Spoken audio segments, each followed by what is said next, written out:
ಶುಕ್ರವಾರ ಸದನದಲ್ಲಿ ನನ್ನ ಅನುಪಸ್ಥಿತಿಯಲ್ಲಿ ಸಚಿವರು ಪ್ರಿಯಾಂಕಾ ಖರ್ಗೆ ಅವರು ಬಹಳ ಗುರುತರವಾಗಿರ್ತಕ್ಕಂಥ ಆರೋಪವನ್ನು ನನ್ನ ಮೇಲೆ ಮಾಡಿದ್ರು. 150 ಕೋಟಿ ರೂಪಾಯಿಗಳನ್ನು ಆಮಿಷವನ್ನು ಒಡ್ಡಿದ್ದೇನೆ ಅನ್ನುವ ಆರೋಪವನ್ನು ಸಚಿವರು, ಜವಾಬ್ದಾರಿತ ಸಚಿವರು ಸದನದಲ್ಲಿ ಮಾಡಿದರು. ಆ ಹೇಳಿಕೆಯ ಮೇಲೆ ಅದನ್ನು ಆಧಾರವಾಗಿಟ್ಕೊಂಡು ಸ್ವತಃ ರಾಜ್ಯದ ಮುಖ್ಯಮಂತ್ರಿಗಳು ಕೂಡ ಅದನ್ನು ಸಮರ್ಥನೆ ಮಾಡಿ ನನ್ನ ಮೇಲೆ ಆರೋಪವನ್ನು ಪುನರುಚ್ಚಾರ ಮಾಡಿದರು. ಮುಖ್ಯಮಂತ್ರಿಗಳು ಹೇಳಿದರು, ಕೇಂದ್ರದಲ್ಲಿ ಇವತ್ತು ಪ್ರಧಾನಮಂತ್ರಿ ನರೇಂದ್ರ ಮೋದಿಜಿಯವರಿದ್ದಾರೆ, ನಾ ಕಾವುಂಗ ನಾ ಖಾನೆ ದೂಂಗ ಅಂತೇಳಿ ಹೇಳ್ತಾ ಇರ್ತಾರೆ ಪ್ರಧಾನಮಂತ್ರಿಗಳು. ಏನು ಇವತ್ತು ವಿಜೇಂದ್ರ ಮೇಲೆ 150 ಕೋಟಿ ಆರೋಪ ಬಂದಿದೆ, ಇದೊಂದು ಹಗರಣ ಇವತ್ತು ಬಯಲಾಗಿದೆ. ಇದ್ರ ಬಗ್ಗೆ ಸಿಬಿಐ ತನಿಖೆಗೆ ಆದೇಶ ಮಾಡಲಿ ಪ್ರಧಾನಮಂತ್ರಿಗಳು ಅಂತೇಳಿ ಸ್ವತಃ ಮುಖ್ಯಮಂತ್ರಿಗಳು ಹೇಳಿದರು. ಸ್ವತಃ ಮುಖ್ಯಮಂತ್ರಿಗಳು ಸವಾಲನ್ನು ಎಸಗಿದ್ರು. ನಾನಿವತ್ತು ಸದನದಲ್ಲೂ ಕೂಡ ಹೇಳಿಕೆಯನ್ನು ನೀಡಿದ್ದೇನೆ. ಮಾಧ್ಯಮದ ಸ್ನೇಹಿತರು ಮುಂದೆನೂ ಕೂಡ ಇವತ್ತು ನಾನು ರಾಜ್ಯದ ಜನತೆಗೆ ತಿಳಿಸೋದಕ್ಕೂ ಇಚ್ಛೆಪಡ್ತೇನೆ. ಮುಖ್ಯಮಂತ್ರಿಗಳು ಕೂಡ ಇವತ್ತು ಸವಾಲನ್ನು ಹಾಕೋದಕ್ಕೆ ಇಚ್ಛೆಪಡ್ತೇನೆ. ಯಾವ ಮುಖ್ಯಮಂತ್ರಿಗಳು ಹಗರಣಗಳ ಸರಮಾಲೆಯಲ್ಲಿ ಸಿಲುಕಿ ಹಾಕಿಕೊಂಡಿದ್ದಾರೆ, ಮಹರ್ಷಿ ವಾಲ್ಮೀಕಿ ಅಭಿವೃದ್ಧಿ ನಿಗಮದಲ್ಲಿ ಮುಖ್ಯಮಂತ್ರಿಗಳ ಸಿದ್ದರಾಮಯ್ಯನವರ ಆದೇಶದಂತೆಯೇ ನಾಗೇಂದ್ರ ಅವರು ಇವತ್ತು 100 ಕೋಟಿ ಲೂಟಿ ಮಾಡಿದ್ದಾರೆ ಅಂತೇಳಿ ಇವತ್ತು ಜನಸಾಮಾನ್ಯರು ಮಾತನಾಡ್ತಾ ಇದ್ದಾರೆ. ಮತ್ತೊಂದು ಕಡೆ ಮೈಸೂರಿನ ಮೂಢ ಹಗರಣ, ಯಾವ ಮುಖ್ಯಮಂತ್ರಿಗಳು ಅಪರಾಧನೆ ಮಾಡಿಲ್ಲ ಅಂತ ಹೇಳ್ತಾ ಇದ್ರು. 62 ಕೋಟಿ ನಿಮಗೆ ಪರಿಹಾರ ನೀಡಲಿ, ನಿವೇಶನವನ್ನು ಹಿಂದಿರುಗಿಸ್ತೇನೆ ಅಂತ ಪಾಪ ಸಿದ್ದರಾಮಯ್ಯನವರು ಹೇಳ್ತಾ ಇದ್ರು. ಯಾವಾಗ ಮುಖ್ಯಮಂತ್ರಿಯವರ ಬುಡಕ್ಕೆ, ಅವರ ಸ್ಥಾನಕ್ಕೆ ಕೂತು ಬರ್ತಾ ಇದೆ, ಮೂಢ ಪ್ರಕರಣದಿಂದ ಮುಖ್ಯಮಂತ್ರಿ ಸ್ಥಾನಕ್ಕೆ ರಾಜೀನಾಮೆ ಕೊಡಬೇಕಾಗ್ತದೆ ಅಂತೇಳಿ ಅರಿವಾದ ಮೇಲೆ 14 ನಿವೇಶನಗಳನ್ನು ಯಾವುದೇ ಪರಿಹಾರ ಇಲ್ಲದೇ ಇವತ್ತು ಮೂಡಾಗೆ ಹಿಂದಿರುಗಿಸ್ತೇನೆ ಅಂತೇಳಿ ಮುಖ್ಯಮಂತ್ರಿಗಳು ಘೋಷಣೆ ಮಾಡಿದ್ದಾರೆ, ಅವ್ರ ಕುಟುಂಬ ಘೋಷಣೆ ಮಾಡಿದ್ದಾರೆ. 5,000 ಕೋಟಿಗೂ ಹೆಚ್ಚು ದೊಡ್ಡ ಹಗರಣ ಇವತ್ತು ಮೈಸೂರಿನ ಮೂಡ.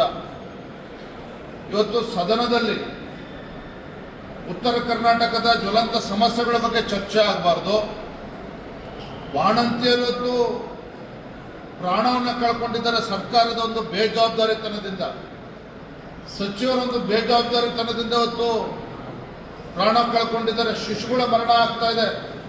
ಯಾವುದೂ ಕೂಡ ಸದನದಲ್ಲಿ ಚರ್ಚೆ ಆಗಬಾರ್ದು ಅನ್ನುವ ವಿಚಾರವನ್ನು ಇಟ್ಕೊಂಡು ಸದನದಲ್ಲಿ ಇವತ್ತು ಉತ್ತರ ಕರ್ನಾಟಕದ ಬಗ್ಗೆನೂ ಚರ್ಚೆ ಇಲ್ಲ, ಕೆಲಸಕ್ಕೆ ಬಾರದ ಸಂಗತಿಗಳನ್ನು ಇವತ್ತು ಆಡಳಿತ ಪಕ್ಷದವರು ಇವತ್ತು ಸದನದಲ್ಲಿ ಪ್ರಸ್ತಾಪ ಮಾಡ್ತಕ್ಕಂಥ ಕೆಲಸ ಮಾಡ್ತಾ ಇದ್ದಾರೆ.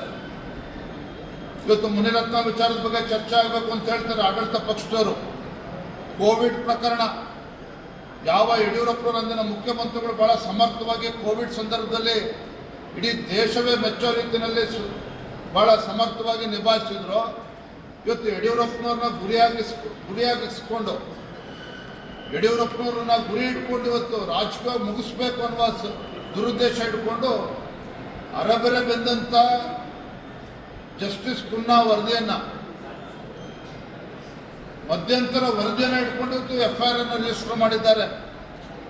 ನಾನು ಮಾನ್ಯ ಮುಖ್ಯಮಂತ್ರಿಗಳು ಹೇಳೋದಕ್ಕೆ ಇಚ್ಛೆಪಡ್ತೇನೆ, ಸಿದ್ದರಾಮಯ್ಯನವರೇ, ಈ ರೀತಿ ಗೊಡ್ಡು ಬೆದರಿಕೆಗೆ ಹೆದರ್ಕೊಳ್ತಕ್ಕಂಥ ಪ್ರಶ್ನೆನೇ ಅಲ್ಲ, ಇದು ಯಾವುದು ಹೊಸ್ತೂನೂ ಅಲ್ಲ.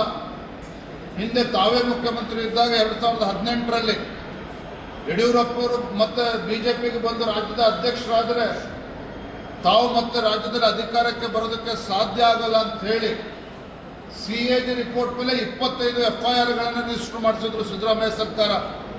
25 FIRಗಳನ್ನು ರಿಜಿಸ್ಟರ್ ಮಾಡಿ ಯಡಿಯೂರಪ್ಪನವ್ರನ್ನ ರಾಜಕೀಯವಾಗಿ ಮುಗಿಸ್ಬೇಕು. ಯಡಿಯೂರಪ್ಪನವ್ರನ್ನ ರಾಜಕೀಯವಾಗಿ ಮುಗಿಸಿದ್ರೆ BJPನ ರಾಜ್ಯದಲ್ಲಿ ಮುಗಿಸಿದಂತ ಆಗ್ತದೆ ಅನ್ನುವ ಪಿತೂರಿ ಇಟ್ಕೊಂಡು ತಾವೇನು ಮಾಡಿದ್ರಲ್ಲ ಸಿದ್ದರಾಮಯ್ಯನವರೇ, ಯಡಿಯೂರಪ್ಪನ ಹೆದರ್ಕೊಂಡು ಓಡೋಗ್ಲಿಲ್ಲ, ಯಾವತ್ತೂ ಕೂಡ ಹೆದರ್ಕೊಂಡು ಓಡೋಗ್ಲಿಲ್ಲ.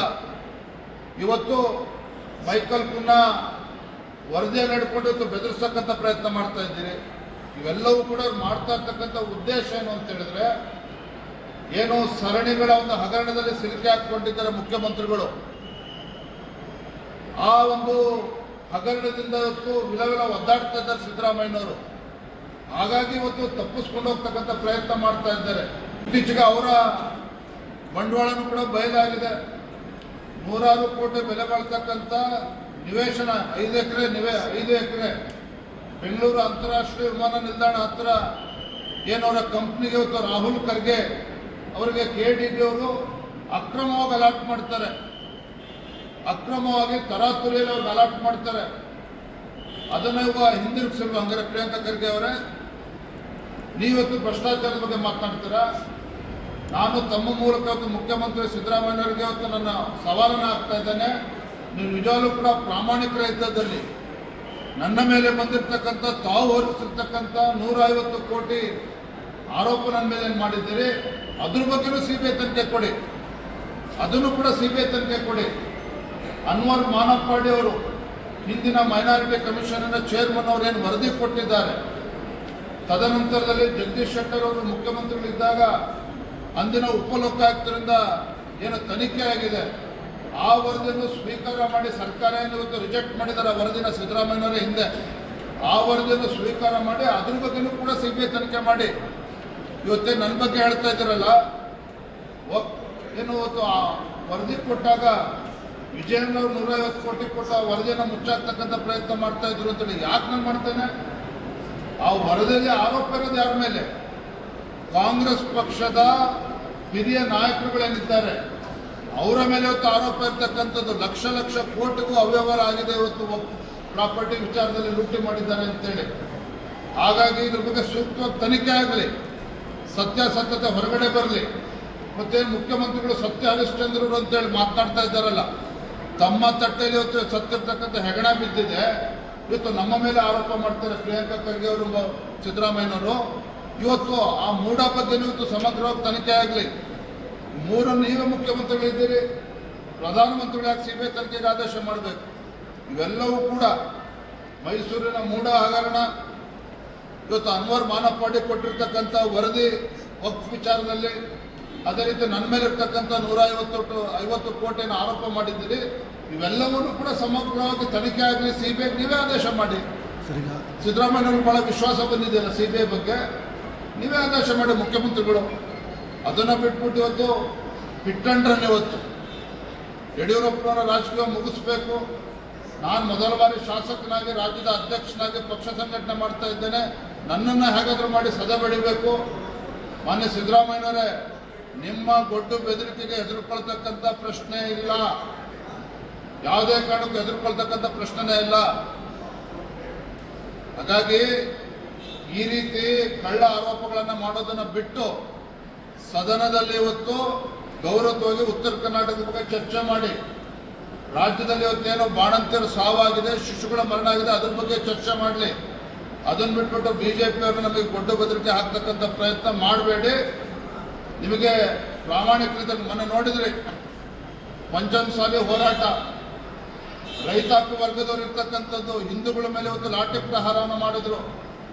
ಈ ರೀತಿ ಏನಿವತ್ತು ಷಡ್ಯಂತ್ರ ನಡೀತಾ ಇದೆ. ಇವತ್ತು ಸಮಾಜಗಳ ಮಧ್ಯೆ ವಿಷಬೀಜವನ್ನು ಬಿತ್ತಕ್ಕಂಥದ್ದು, ನಮ್ಗಳಿಗೆ ಇವತ್ತು ವಿರೋಧ ಪಕ್ಷದವರು ಬೆದರಿಕೆ ಆಗ್ತಕ್ಕಂಥದ್ದು, ಇದ್ಯಾವುದಕ್ಕೂ ಕೂಡ ಭಾರತೀಯ ಜನತಾ ಪಾರ್ಟಿ ನಾವು ಬಗ್ಗುವಂಥ ಪ್ರಶ್ನೆ ಇಲ್ಲ, ಹೆದರು ಓಡೋಗ್ತಕ್ಕಂಥ ಪ್ರಶ್ನೆ ಇಲ್ಲ. ಸರ್, ಈಗ ಆ ಪ್ರಿಯಾಂಕ್ ಖರ್ಗೆ ಅವರ ಆರೋಪದಲ್ಲಿ ಅಲಿಗೇಷನಲ್ಲಿ ಅನ್ವರ್ ಮಾನಿಕ್ಪಾಡಿ ಅವರು ಎನ್ನೆ ಮಾತಾಡಿದಂತಹ ವಿಡಿಯೋಗಳನ್ನು ಪತ್ರಿಕೆಗಳಿಗೆ ಕೊಟ್ಟಂತೆ ಬಿಡುಗಡೆ ಮಾಡಿ, ಜೊತೆಗೆ PM ಮತ್ತು JP ನಡ್ಡಾ ಅವರಿಗೆ ಪತ್ರ ಬರೆದಿರೋದ್ರಲ್ಲಿ ಕೂಡ ಈ ಅಲಿಗೇಷನ್ ಮಾಡಿದ್ದಾರೆ ಅಂತ ಹೇಳಿ. ಹಿಂದೆ ಅನ್ವರ್ ಮಾನಪ್ಪಾಡಿ ಅವರು ಏನು ಆರೋಪ ಮಾಡಿದ್ದಾರೆ, ನಿನ್ನೆ ದಿನ ಏನು ಹೇಳಿದ್ದಾರೆ, ಇವೆಲ್ಲವನ್ನು ಕೂಡ CBI ತನಿಖೆ ಕೊಡಿ ಅಂತ ಹೇಳ್ತಾ ಇದ್ದೀನಲ್ಲ. ಅದ್ರ ಜೊತೆಗೆ ಅನ್ವರ್ ಮಾನಪ್ಪಾಡಿ ಕೊಟ್ಟಿರ್ತಕ್ಕಂಥ ವರದಿ ಬಗ್ಗೆನೂ CBI ತನಿಖೆ ಕೊಡಿ. ನಾವು ಕೊಡಬೇಡಿ ಅಂತ ಹೇಳ್ತಾರೆ. ನನ್ನ ಮೇಲೆ ಏನು ಆರೋಪ ಮಾಡಿದ್ರೆ ಅದನ್ನು CBI ತನಿಖೆ ಕೊಡಿ. ಅನ್ವರ್ ಮಾನಪ್ಪಾಡಿ ವರದಿ ಜಸ್ಟಿಸ್ ಆನಂದ್ ಅವರಿಗೆ ಕೊಟ್ಟಿದ್ದೆ, ಅದ್ರ ಬಗ್ಗೆನೂ ಕೂಡ ಸಮಗ್ರವಾಗಿ ತನಿಖೆ ಆಗಲಿ. ಮತ್ತು ಮುಖ್ಯಮಂತ್ರಿಗಳ ಮೂಢ ಹಗರಣವೂ ಕೂಡ CBI ತನಿಖೆ ಕೊಡಿ. ಯಾಕೆ ಎದುರು ಹೋಗ್ತಾ ಇದ್ದೀರಿ? ಯಾಕೆ ಆತಂಕದಲ್ಲಿದ್ದೀರಿ ನೀವು ಮುಖ್ಯಮಂತ್ರಿಗಳು? ಇವತ್ತು ಎಕ್ಸೈಸ್ ಹಗರಣ ಆಗಿದೆ, ಅದ್ರ ಬಗ್ಗೆನೂ ಕೂಡ CBI ತನಿಖೆ ಕೊಡಿ. ಹಾಗಾದರೆ